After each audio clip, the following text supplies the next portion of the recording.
Hey guys, Peter here to tell you about the latest from Ahab, The Coral Tombs, out January 13th on Napalm Records. This album has 7 tracks, 66 minutes in length, and this is the band's 5th full-length studio album. They are a German funeral doom metal band.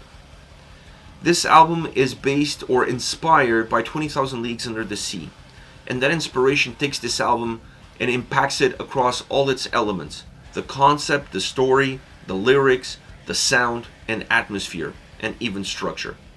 The structure of this album is really interesting because for a concept like that, you would think that the album would be more connected, that the songs maybe would bleed one into the other, allowing you to lose track of where you are within the record, making everything seem just one large song. The album still feels like one very large song, but it feels like one large song broken down into 7 different acts. Think about watching this album as if you would a play.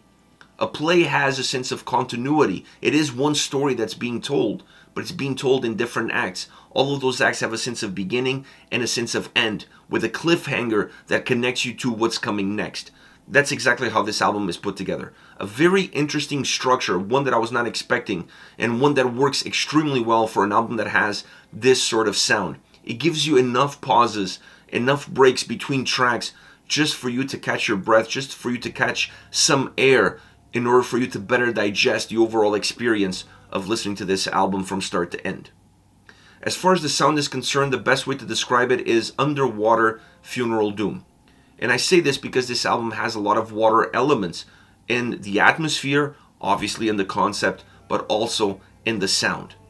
These elements allow the record to have a very warm, rich texture sound filled with substance. It's not an empty sounding album.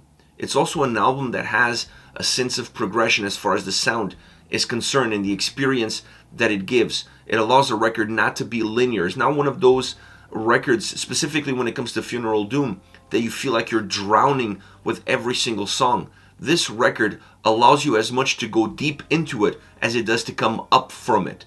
And this is an important movement from song to song, but also within songs themselves. And that is what gives texture and offers a rich sound to the overall sound experience that this album puts forward.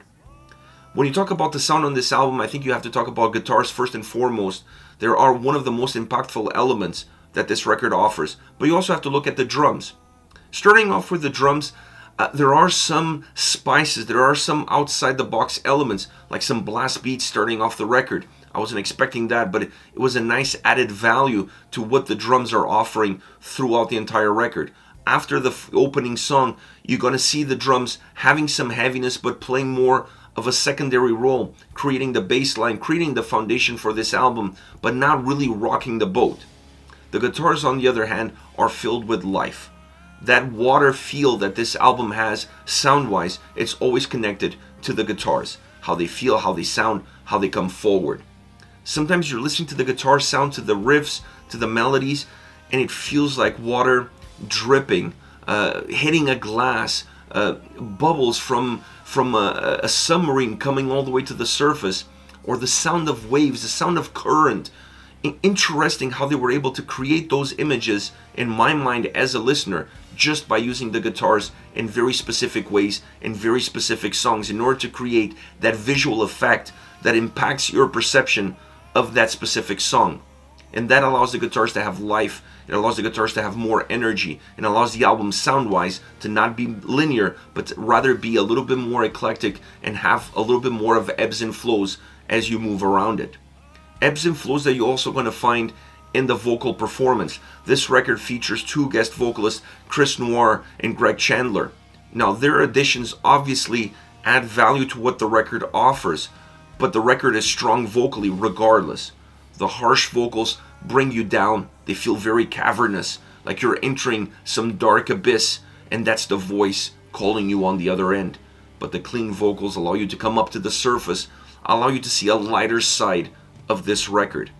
All around, this album feels very eccentric for a funeral doom record. It breaks some of the concepts, it breaks some of the walls that genre has held very tight, allowing the album to be easier to digest, not as heavy, not as drowning as normally albums are when it comes to this specific genre. As far as favorite songs are concerned, I'm going to start off with Mobilis in Mobili. The atmospheric opening of the track is really important. They do that quite a bit throughout the entire record. It allows the song to have a slow burning start, but a process that's really important in order to get you into the record, in order to get you into the song. Feeling heaviness afterwards, it allows the track to build volume, to build texture, to build layers around it in a very progressive way. And you see that progression into heaviness, not just musically, but also vocally. Heavy doom riffs in the backdrop becoming the spinal cord of how this song moves, heavy drum sound matching up with those heavy riffs to create that substance, to create that bombastic movement, and then adding heavy vocals, cavernous vocals, in order for you to have more clarity in terms of where you are within the story and where you are within the song itself.